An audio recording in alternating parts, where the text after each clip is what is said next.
सुनबाई, हा काय प्रकार आहे?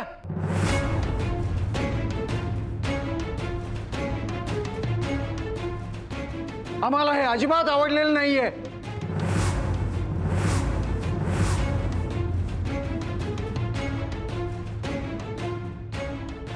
शांत व्हा, आपण घरी जाऊन बोलूया.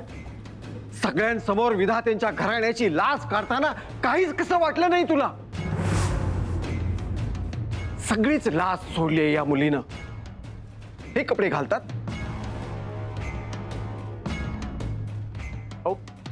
तो ड्रेस त्या पुरस्कार सोहळ्याचा ड्रेस कोड आहे, त्यांनीच दिला तिला घालायला. हे कपडे देताना आयोजकांना आणि ते घालताना हिला लाज कशी वाटली नाही?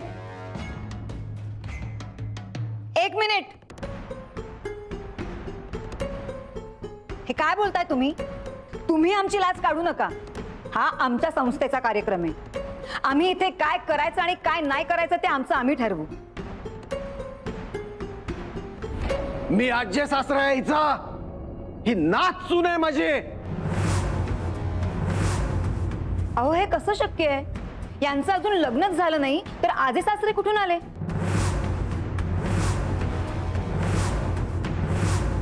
जर हिचं लग्न झालेलं नाही तर मग हा कोण आहे? हा नवरा आहे हिचा. हे सगळं काय चाललंय? तुम्हाला सगळ्या अटी माहीत असूनही तुम्ही आमच्याशी खोटं बोललात. पुरस्कार मिळवण्यासाठी तुम्ही इतक्या खालच्या पातळीला जाल असं वाटलं नव्हतं आम्हाला. मॅडम अहो, ऐकून घ्या माझं. आम्ही काय बी खोटं बोललेलो नाहीये. खरं तर कृष्णाचा आणि माझा. राया, तू काही सांगणार नाहीयेस.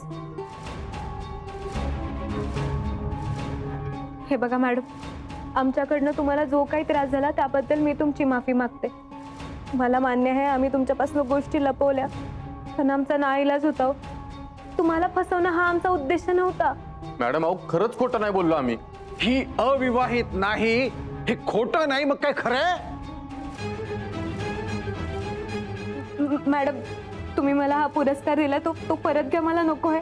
तुम्ही घ्या हा परत आणि हा विषय कायमचा थांबवा. कृष्णा, अगं, तो पुरस्कार तुझा सन्मान आहे, असं परत करू नकोस. कृष्णा, ह्याची काय बी गरज नाही. तुला माझी शपथ आहे. काय बी झालं तरी मी तुला हा पुरस्कार परत करू देणार नाही. पण आम्हाला हा पुरस्कार परत घ्यावा लागेल, कारण तुम्ही आमच्याशी खोटं बोललाय. तुम्हाला खरं काय ते ऐकायचं आहे ना? मी सांगतो. राया, तू काही सांगणार नाहीयेस. तो पुरस्कार जर तुझ्याकडनं परत घेतला गेला ना तर सगळं जग तुला खोटं समजत आणि तुझं नाव खराब झालेलं मी नाही बघू शकत.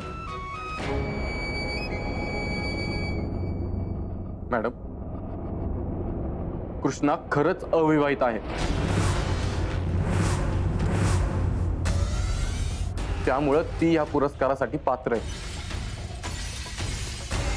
राया, अहो काय बोलताय तुम्ही? समजताय का तुम्हाला? कृष्णा आमची सून आहे, मग ती अविवाहित कशी? देवा ब्राह्मणांच्या साक्षीने लग्न लावलंय तुमचं. तुमची बायको आहे कृष्णा.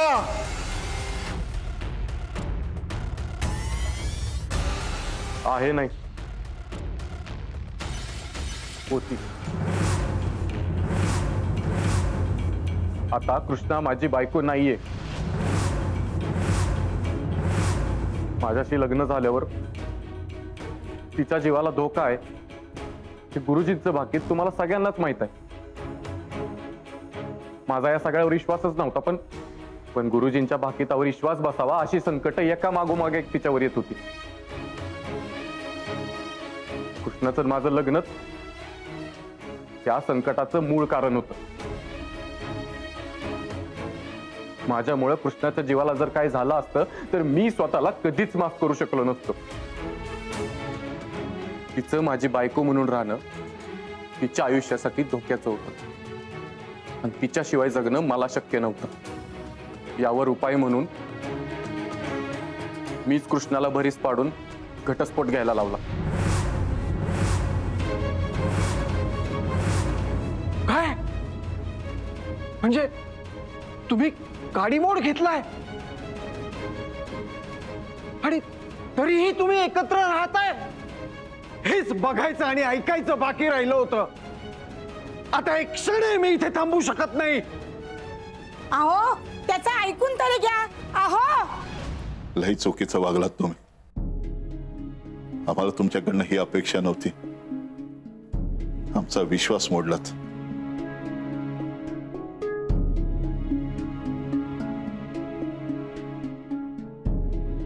राया, म्हणजे आम्ही तुम्हाला खरं बोलण्याच्या लायकीचे पण नाही वाटले का हो? आज आम्हाला आमचीच लाज वाटते.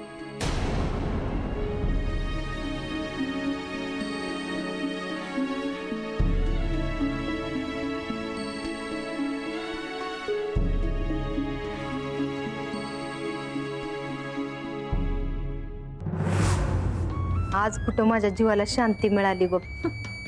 मी म्हंटल होतं ना कृष्णा लवकरच घराबाहेर जाणार म्हणून.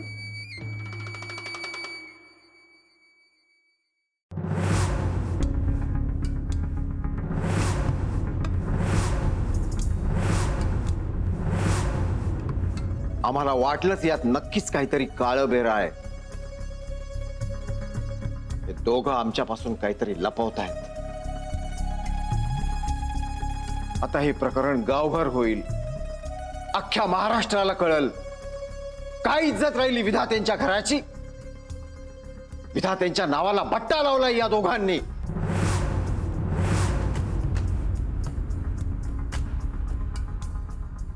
आली ना आता तोंड फिरवून मान खाली घालायची वेळ? हे समजा तुमच्यामुळे झालंय. घरच्या बायकांना गरजेपेक्षा जास्त सूट दिल्यावर काय होतं पाहिलं ना तुम्ही? तुम्हाला माझंच तोंड दिसत होतं ना. काय म्हणत होता तुम्ही? नवे विचार, काळाबरोबर बदललं पाहिजे. हे असं बदललं पाहिजे? बोला ना आता. होय, मामांजी म्हणतात ती खरंच. आता समधीकडे कळलंय. समधी लोक तोंडात शान घालतील. आणि तसं बी मला ह्यांच्यावर संशय होता, पण माझा विश्वासच बसत नव्हता या समध्या गोष्टीवर. आणि काय जरी झालं तरी मी आश्रित आहे ह्या घरात, आणि ही सून आहे. मी जर हिच्यावर आरोप केलं तर मीच वाईट होयाची, म्हणून मी काय बोलली नाही. घटस्फोट घेऊन एकत्र राहणं, घरच्यांपासून सगळं लपवणं, हे सगळं फार चुकीचं आहे राया. म्हणजे मला माहिती आहे माझा काहीच अधिकार नाही आहे या विषयावर बोलायचा, पण मला खूप मोठा धक्का बसलाय. काही सुचत नाहीये मला बोलायला. हे सगळं आपल्या संस्कृतीत नाही बसत राया. ऐकताय ना राया, तुमच्या समोर मान वर करून बघायची कोणाची हिंमत नव्हती.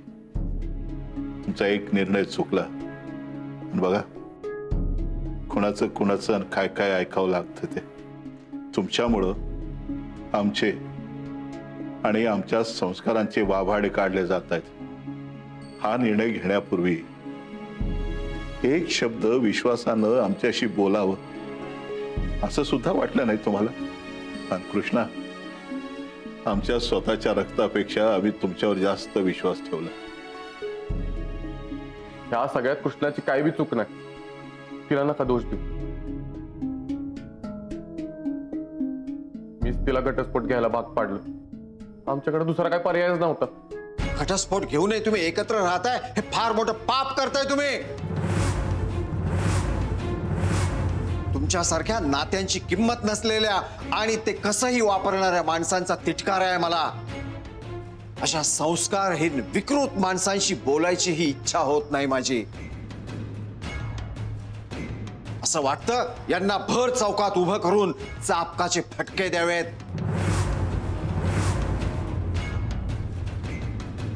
हो हे काय बोलताय तुम्ही? आपला राया आणि कृष्णा वाईट नाहीयेत. त्यांच्यावर परिस्थितीच. अहो, गप्प बसावं तुम्ही. नातवाच्या प्रेमापुटी त्याचे सगळेच गुन्हे तुम्ही पोटात घालायला निघालाय.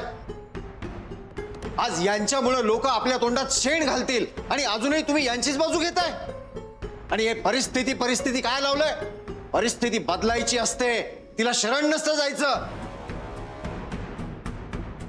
आणि ती बदलायची हिंमत होत नसेल ना, तर जगूच नये माणसानं, उगा धरणीला भार.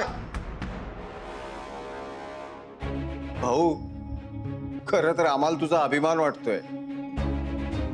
नवे विचार, लोकांना त्यांच्या मनाप्रमाणे जगू द्या. आणि काय काय म्हणत होता तू? आता का शर्मेनं मान खाली घातलीयस? वाटतेय ना स्वतःच्या वागण्याची लाज?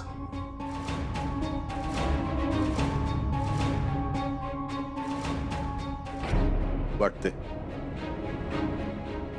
चूक तर झाली आमची, माफी तर मागावी लागणार. कृष्णा, बघा आमच्याकडे. तुमच्या हातानं तुम्ही आमचं तोंड काळं करायचं, ही शिक्षा मिळायला पाहिजे आम्हाला. भाऊसाहेब,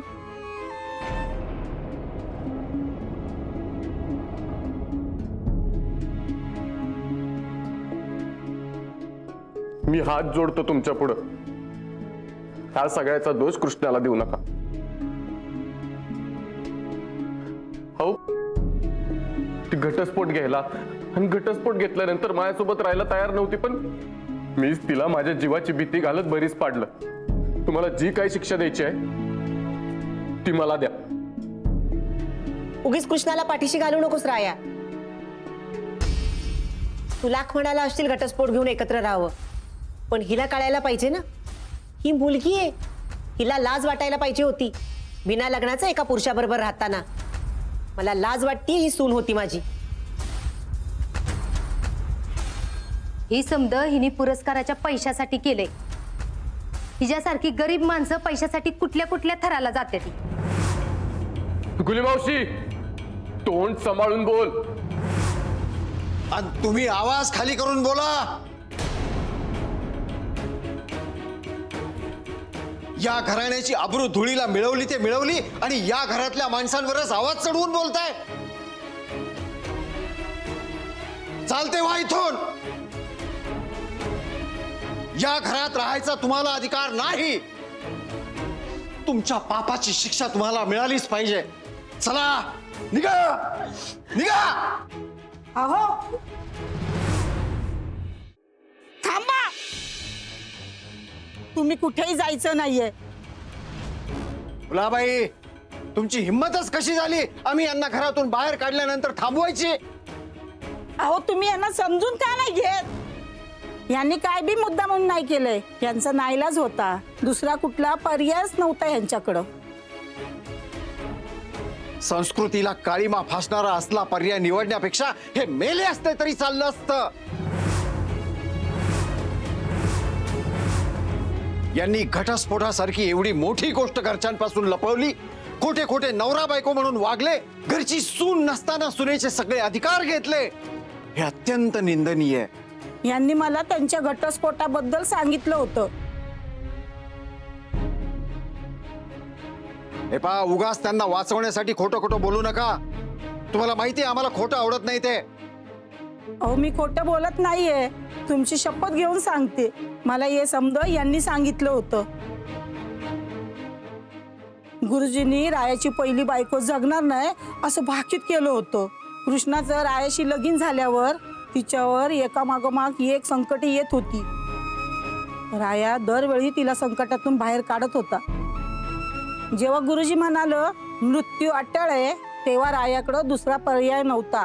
कृष्णासोबत काडीमोड घेणं हेच तिचा जीव वाचवण्यावर उत्तर होतं. कारण सापडलं म्हणून गुन्हा कमी होत नाही, आणि यांना घरात राहता येणार नाही हा आमचा निर्णय झालाय. अजून आम्ही आमचा निर्णय सांगितला नाहीये.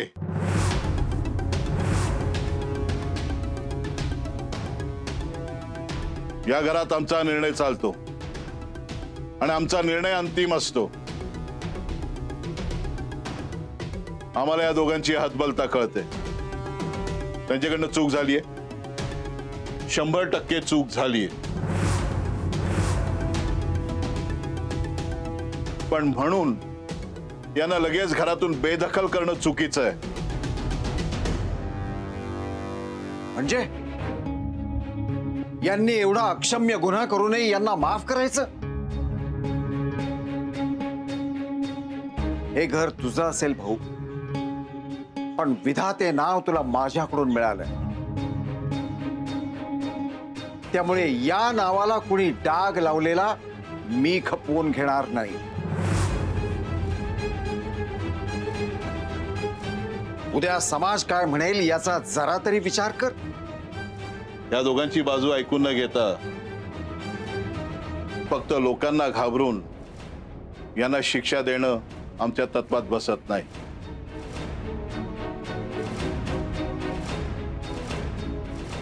राया कृष्णा, घरात या. राया कृष्णा, आम्ही शेवटचं सांगतोय, घरात या.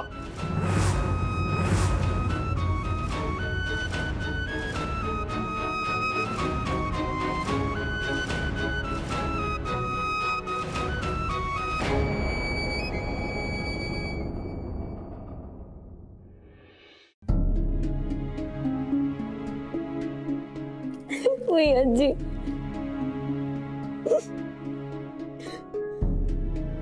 नको रडू पोरी, समद व्यवस्थित होईल. जे काय झालं ते तुझी काय चूक? अजून किती मोठी चूक करायला पाहिजे होती? तुमची लेक असती तर तुम्ही राहू दिलं असतं का असं बिना लग्नाचं कोणासोबत? ती कोणाबरोबर नाही, तिच्या नवऱ्याबरोबर राहते.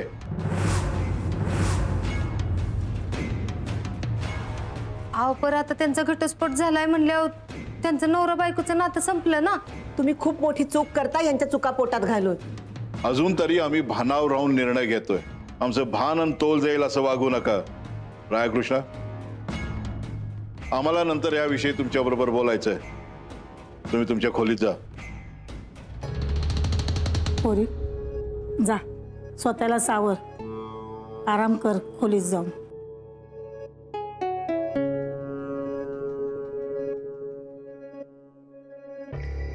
मम्मी, आज परत एकदा तुझं स्वप्न तुटलं बघ. थांबा.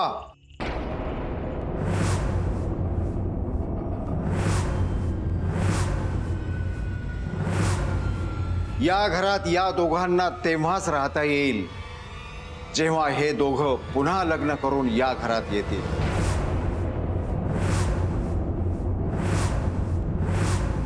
ते शक्य नाहीये दादासाहेब. मी जर कृष्णाशी लग्न केलं तर तिच्या जीवावर बेतू शकतं. तुमचं लग्न न करता एकत्र राहणं या घराण्याच्या इज्जतीवर बेतू शकतं. त्यामुळे तुम्हाला लग्न करावंच लागेल, नाहीतर या घरावर पाणी सोडावं लागेल.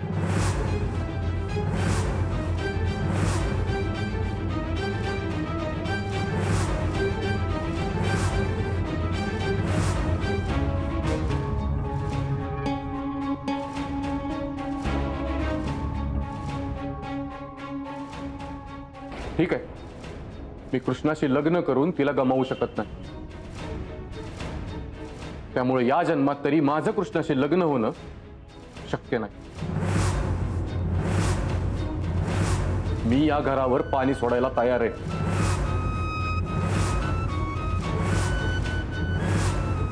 आम्ही हे घर सोडून जातो.